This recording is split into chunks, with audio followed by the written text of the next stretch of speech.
নমস্কার বন্ধুরা, এই প্রচন্ড গরমে মুখের স্বাদ বদলাতে আমি একটা রেসিপি তৈরি করছি চিংড়ি দিয়ে। তো আজ আমি করব আম চিংড়ি। আম চিংড়ি বানানোর জন্য যেটা প্রথমে প্রয়োজন হবে, কাঁচা আম। এইরকম কাঁচা আম আমি ছাল ছাড়িয়ে রেখে দিয়েছি। আর রয়েছে চিংড়ি, ফ্রেশ চিংড়ি ধুয়ে পরিষ্কার করে রাখা আছে।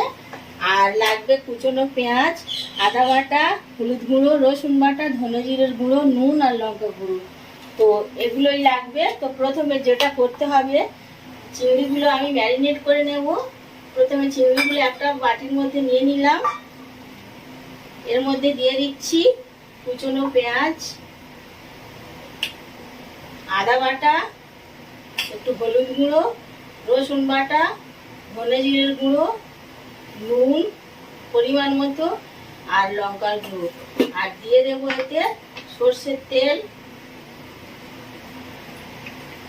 আর দিতে হবে এই যে কাঁচা আম আমি ছাল ছাড়িয়ে রেখেছি, এই আমটা একটা গ্রেটারের সাহায্যে এরকম ভাবে পুরোটা গ্রেট করে নেব।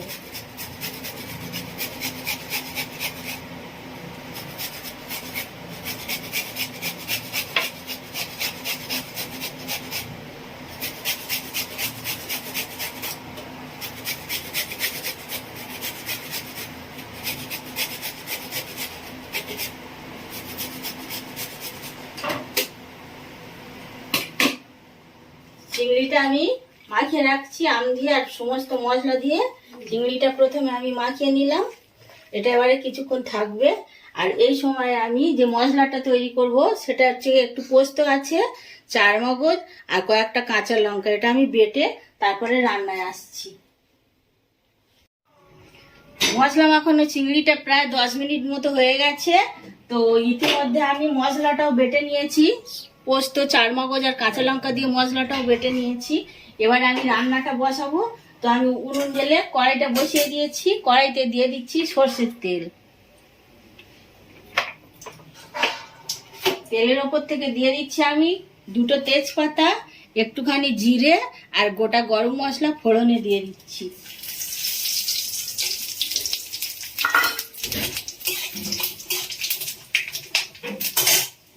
ওপর থেকে এই মশলা মাখানো চিংড়িটা আমি ছেড়ে দিচ্ছি।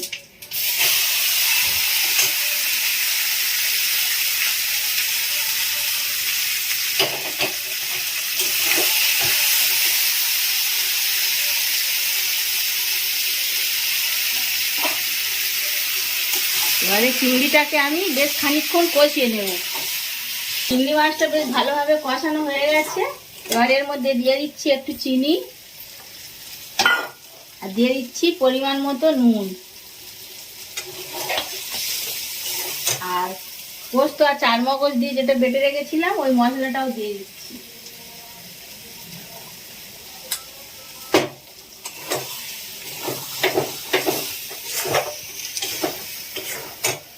আর বাটিতে মশলা ছিল, সেই মশলা ধোয়া জলটাও আমি এর সাথে দিয়ে দিলাম। এবার এটা কিছুক্ষণ ফুটতে সময় দেবো। কিছুক্ষণ পরে চিংড়িটা সিদ্ধ হয়ে গেলে নামিয়ে নেব। তরকারিটা হয়ে এসেছে, এবার আমি নামাবো। তো নামাবার আগে দিয়ে দিচ্ছি একটু কাসৌরি মেথি হাতে ঘষে, এর উপর থেকে দিয়ে দিলাম, সেন্টটা যাতে খুব সুন্দর হয়। আর দিয়ে দিচ্ছি একটু বাটার।